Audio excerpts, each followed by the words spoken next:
How much does it cost to get a home through Set Your Rent?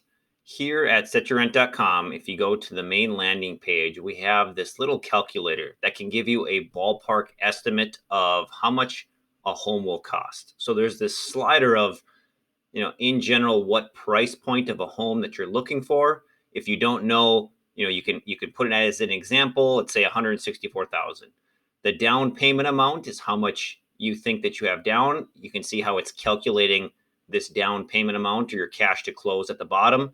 So if you put down 5% and you slide this, you can see how for a $200,000 home, it's about 10 grand. For a $50,000 home, it's $2,500.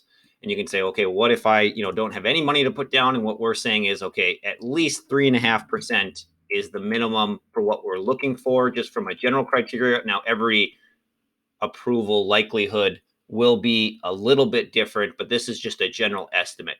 So you can kind of see by sliding this what your approximate monthly payment would be for a home. And the higher of a down payment that you have, the lower this monthly payment will be. So you can kind of play around with these two things, but this should give you a general ballpark of how much of a home that you can afford. And so what will pair with this is our rent to own likelihood of approval. And so the next question you might ask is, should I consider applying and what should I really look for? So here is the one-page PDF that we'll send with everyone. And this is just a general likelihood of approval.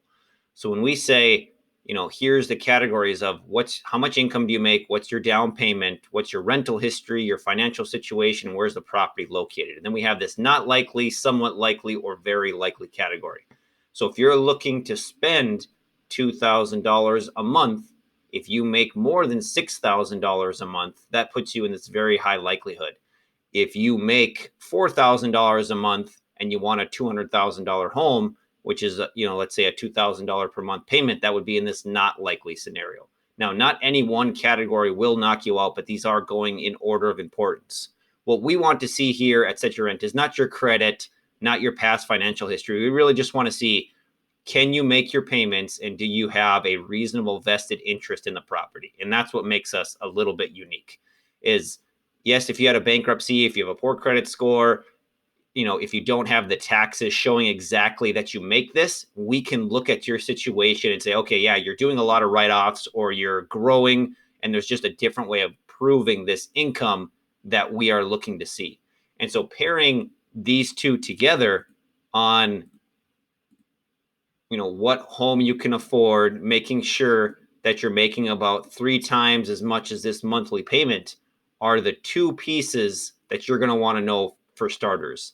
The next being cash to close. And so you can see, 10% down on this $185,000 property is going to say you need about $18,000. And that can be, that's not, hey, we need that money tomorrow. That's okay. If we go through the 9-step process in about 30 to 60 days, we'll be able to have these available funds. And so you'll need, maybe $1,000 or $2,000 before we get to closing. But otherwise, all of this cash needs to come, let's say 30 or 60 days from now, which is the most common way.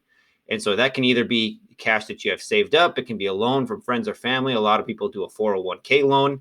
And so looking at those two pieces, playing around with this estimate is really what's going to be most helpful in addition to pairing with this likelihood of approval.